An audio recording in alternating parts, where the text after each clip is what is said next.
అరే రఘు ఎక్కడున్నావురా? ఏంటమ్మా వస్తున్నా ఉండు.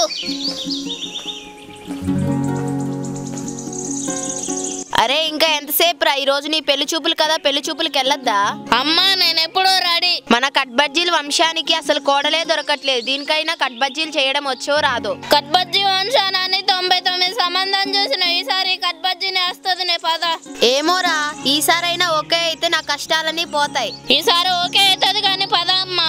మనిద్దరమే పోతే ఏముంటదిరా, ఎవరైనా తీసుకెళ్దాం. ఎవరు వద్దమ్మా, మన ఇద్దరమే పోదాం పద. సరే వెళ్దాం పద.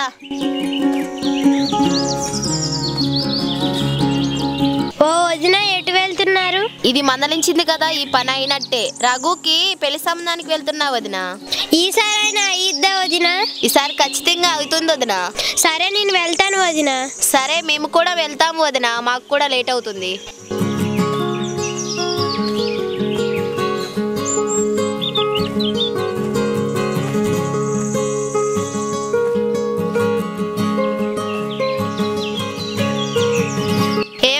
టెన్షన్ గా తిరుగుతున్నారు ఎందుకు? అమ్మాయికి పెళ్లి చూపులు కదే. ఎందుకండి టెన్షన్? 99 చూసాం, ఇది 100దే కదా. అదేనే నా టెన్షన్, ఇది కుదురుతుందో లేదా అని. ఇది 100 సంబంధం కదండి, అమ్మాయి ఖచ్చితంగా నచ్చుతుంది. అంతేనంటావా? అవునండి, మన అమ్మాయి నచ్చుతుంది. సరేలేవే, నువ్వు వెళ్ళి మంచినీళ్ళు పట్టుకొని రాపో. సరే అండి.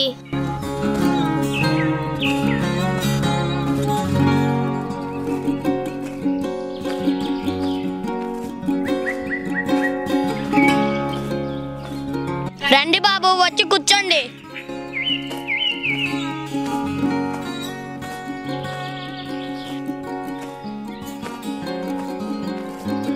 మీ అమ్మాయిని తొందరగా చూపిస్తారా?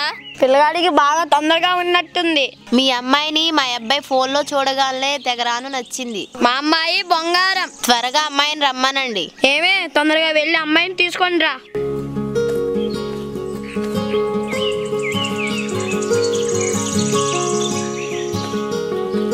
మా ఆచారం గురించి తెలుసు కదండి. ఏంటండి మీ ఆచారం? మాది కట్బజ్జీల వంశం అండి. ఏంటి కట్బజ్జీల వంశమా? అయితే మీ అమ్మాయికి కట్బజ్జీలు చేయడం వస్తేనే మా కట్బజ్జీల వంశానికి కోడలవుతుంది. అంతేనా? మా అమ్మాయి మసాలాతో కూడా కట్బజ్జీలు చేస్తుంది.